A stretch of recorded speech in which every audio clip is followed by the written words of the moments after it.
पखवाड़े के दौरान केंद्रीय मंत्री प्रहलाद पटेल ने भिलाई में प्रधानमंत्री जन औषधि केंद्र का किया अवलोकन, लाभार्थियों से की बातचीत।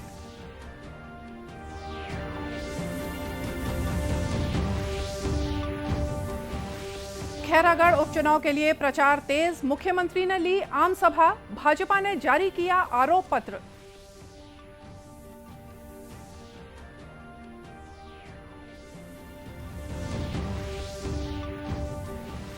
देश में अब तक 185 करोड़ 20 लाख से ज्यादा कोविड रोधी टीके लगाए गए।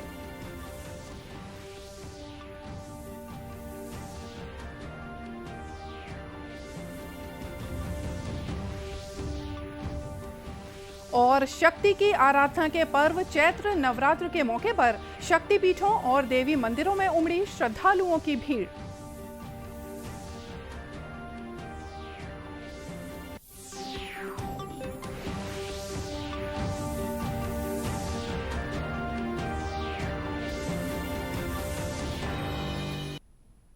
नमस्कार, आप देख रहे हैं दूरदर्शन समाचार। मैं हूं मोनिका शर्मा और आइए अब देखते हैं समाचार विस्तार से। भारतीय जनता पार्टी की स्थापना के मौके पर 20 अप्रैल तक पूरे देश भर में सामाजिक न्याय पखवाड़ा मनाया जा रहा है। इस दौरान पार्टी के पदाधिकारी और केंद्रीय मंत्री देश भर के दौरे पर हैं। ये सभी केंद्र की योजनाओं के बारे में जानकारी दे रहे हैं।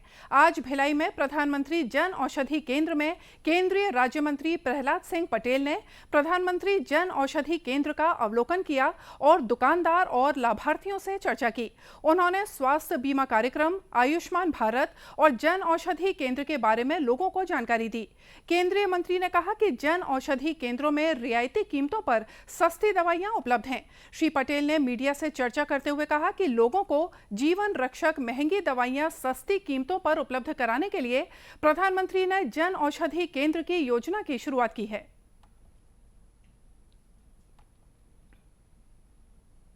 6 अप्रैल से लेकर 20 अप्रैल तक ये पखवाड़ा सामाजिक न्याय पखवाड़ा के रूप में मनाया जा रहा है। हर दिन एक बात को लेना है।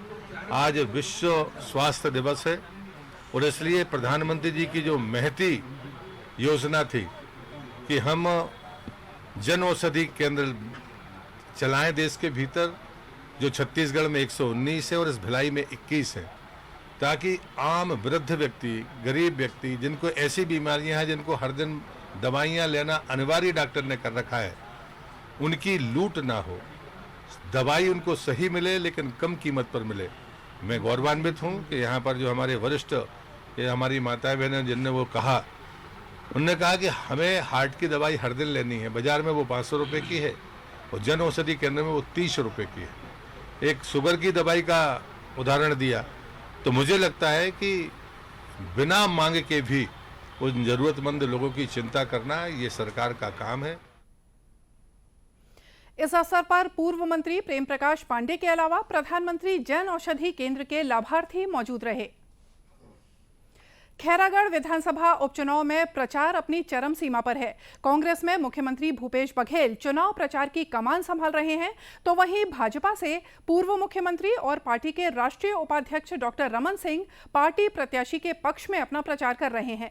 छत्तीसगढ़ जनता कांग्रेस जोगी से अमित जोगी अपने प्रत्याशी के साथ लोगों से संपर्क कर रहे हैं। ये सभी अपने पार्टी प्रत्याशियों के पक्ष में लगातार सभाएं भी कर रहे हैं। अपने चुनाव प्रचार के तीसरे दिन मुख्यमंत्री भूपेश बघेल ने खैरागढ़ विधानसभा क्षेत्र के ग्राम सतौनी, बिजलदेही, अतरिया और बोराई में आम सभाओं को संबोधित किया। चुनाव प्रचार प्रसार को लगभग 5 दिन शेष रहने को लेकर मुख्यमंत्री भूपेश बघेल ने कहा कि जैसे जैसे चुनाव नजदीक आ रहे हैं वैसे ही स्थिति स्पष्ट भी होती जा रही है। उन्होंने कहा कि लोगों में काफी उत्साह है और मतदाताओं का भरपूर समर्थन मिल रहा है। मैं लगातार सभी गांवों में घूम रहा हूं और आज तीसरा दिन है लगातार घूमते हुए और ज़बरदस्त समर्थन मिल रहा है, ज़बरदस्त उत्साह है और मुझे पूरा विश्वास है कि हमारे प्रत्याशी प्रचंड बहुमत से जीतेंगे। वहीं भाजपा ने कांग्रेस के घोषणा पत्र के जवाब में 25 बिंदुओं का आरोप पत्र जारी किया है। डॉक्टर रमन सिंह ने आरोप पत्र जारी करते हुए कहा कि कांग्रेस ने बीते 3 सालों में खैरागढ़ के विकास के लिए कोई ठोस काम नहीं किया है। 3.5 साल में खैरागढ़, सुरजगढ़ और गंडई 3.5 साल में कोई ऐसा काम आपने किया होगा जिसको माइलस्टोन कहा जाए, जिसको मुख्यमंत्री की उपलब्धि कहा जाए, जिसको किताब में लिख के प्रिंट कराया जाए? क्या मुख्यमंत्री ने डेवलपमेंट के 3.5 साल के कामों की कोई लिस्ट जारी की क्या? इतने लंबे 3.5 साल के समय निकलने के बाद भी कोई एक भी काम गिनाने की स्थिति कांग्रेस की नहीं है, मुख्यमंत्री की नहीं है। अपनी घोषणा में फिर से नई बात जारी कर रहे हैं। आरोप पत्र जारी करने के साथ ही भाजपा ने अपने कार्यकाल के दौरान खैरागढ़ क्षेत्र के लिए किए गए विकास कार्यों का 35 बिंदुओं में रिपोर्ट कार्ड सामने रखा है। राष्ट्रव्यापी टीकाकरण के तहत देश में अब तक 185 करोड़ 20 लाख से ज्यादा कोविड रोधी टीके लगाए जा चुके हैं। स्वास्थ्य मंत्रालय ने कहा है कि कल 15,37,000 से ज्यादा टीके लगाए गए। संक्रमण से स्वस्थ होने की दर 98.76% है। देश में अब तक 79 करोड़ 25 लाख नमूनों की जांच की जा चुकी है। इधर छत्तीसगढ़ में 7,420 सैंपलों की जांच की गई, जिसमें से 8 व्यक्ति कोरोना संक्रमित पाए गए हैं। प्रदेश के 23 जिलों में बीते 24 घंटों के दौरान कोरोना संक्रमण का कोई भी नया मामला सामने नहीं आया है। वर्तमान में प्रदेश में कोरोना संक्रमण के कुल 77 सक्रिय मामले हैं। जांजगीर चांपा के नवागढ़ क्षेत्र के तुलसी और किरीत धान खरीदी केंद्र में 2.5 करोड़ की गड़बड़ी के मामले में फरार 4 आरोपियों की गिरफ्तारी के लिए पुलिस विभाग ने 10 सदस्यीय टीम का गठन किया है। पुलिस अधीक्षक डॉक्टर अभिषेक पल्लव ने कहा है कि 48 घंटे के अंदर फरार आरोपियों को पकड़ने का लक्ष्य लेकर तलाशी की जा रही है।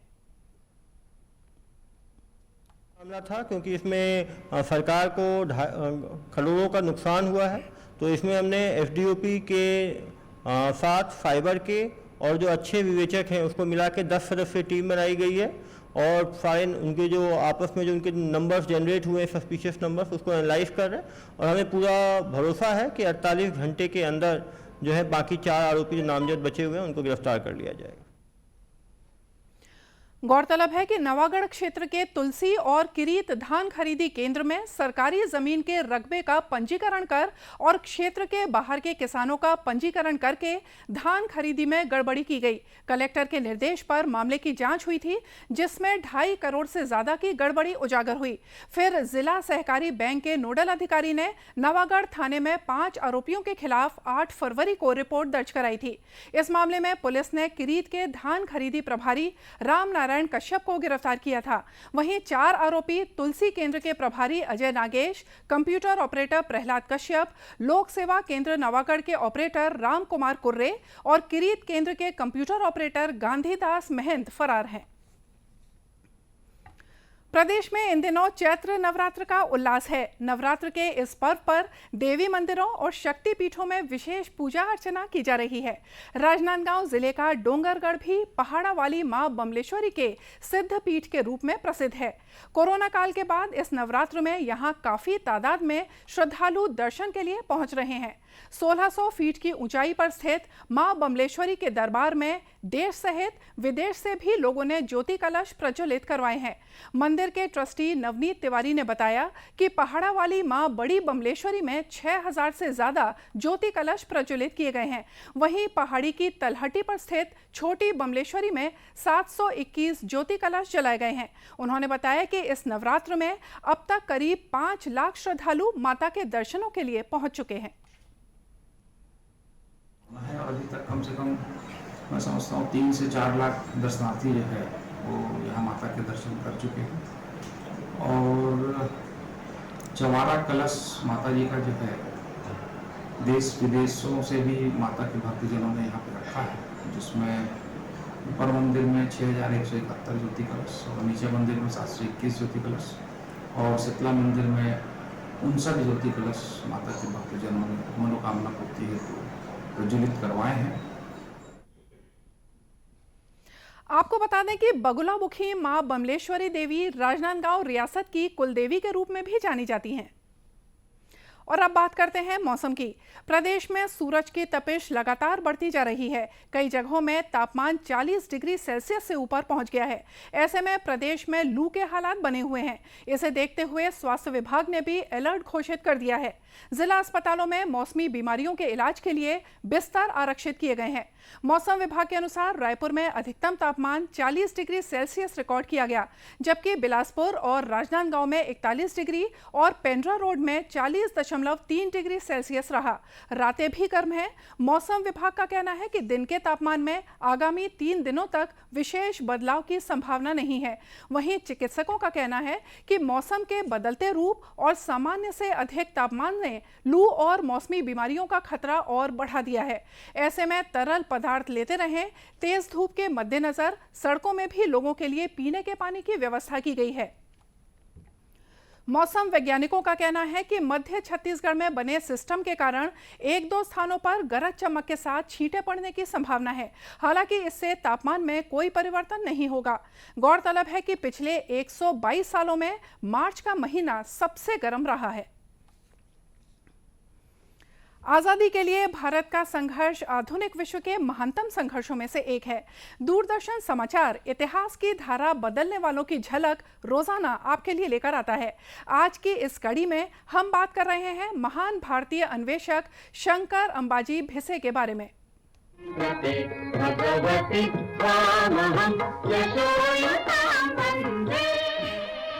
आज हम महान भारतीय अन्वेषक शंकर अबाजी भिसे का भी स्मरण कर रहे हैं, जिनका निधन 1935 में 7 अप्रैल को हुआ था। 29 अप्रैल 1867 को मुंबई में जन्मे भिसे की बचपन से ही विज्ञान में गहरी रुचि थी। 14 वर्ष की उम्र में उन्होंने घर में ही एक छोटा उपकरण बनाया जिससे कोयला गैस बनाई जा सकती थी। उन्होंने बॉम्बे में एक वैज्ञानिक क्लब की शुरुआत की और विविध कला प्रकाश नाम से मराठी में एक विज्ञान पत्रिका का प्रकाशन भी शुरू किया। इस पत्रिका के जरिए उन्होंने आम लोगों तक विज्ञान का महत्व संप्रेषित किया। सन 1893 में बड़ौदा के सयाजीराव गायकवाड़ के सहयोग से इंग्लैंड में अपने आविष्कारों के प्रदर्शन का उन्हें प्रस्ताव मिला, जिसे उन्होंने स्वीकार कर लिया। दादा भाई नौरोजी और गोपाल कृष्ण गोखले ने भी उनके काम में रुचि ली। भिसे का सर्वाधिक प्रभावकारी आविष्कार था स्पेसोटाइप नाम से एक टाइप सेटिंग मशीन का आविष्कार। ये मशीन छपाई में उपयोग के लिए प्रति घंटे 1500 से 2000 वर्णों के लिए ब्लॉक डाल सकती थी।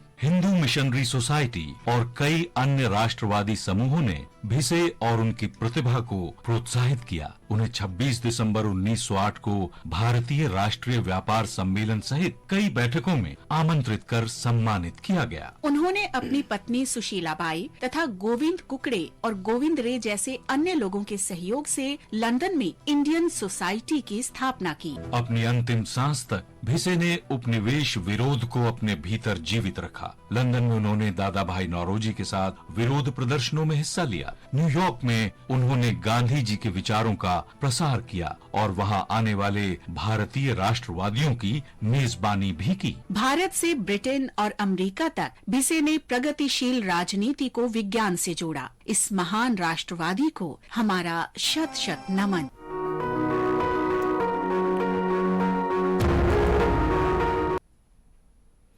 दूरदर्शन केंद्र रायपुर से प्रसारित होने वाले प्रादेशिक समाचार को आप YouTube पर भी देख सकते हैं। हमारे YouTube channel Chhattisgarh DD news पर प्रादेशिक समाचार उपलब्ध रहेगा। YouTube चैनल का लिंक और QR कोड आप स्क्रीन पर देख सकते हैं। अपने एंड्रॉइड फोन से QR कोड स्कैन कर आप छत्तीसगढ़ DD न्यूज लिंक पर जा सकते हैं। इसके अलावा छत्तीसगढ़ DD न्यूज फेसबुक और ट्विटर पर भी उपलब्ध है। और आइए देखते हैं अंत में मुख्य समाचार एक बार फिर से। सामाजिक न्याय पखवाड़े के दौरान केंद्रीय मंत्री प्रहलाद पटेल ने भिलाई में प्रधानमंत्री जन औषधि केंद्र का किया अवलोकन, लाभार्थियों से की बातचीत।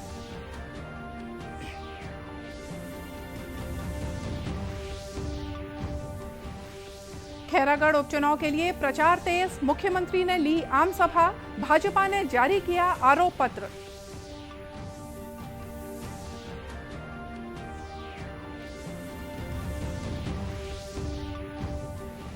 देश में अब तक 185 करोड़ 20 लाख से ज्यादा कोविड रोधी टीके लगाए गए।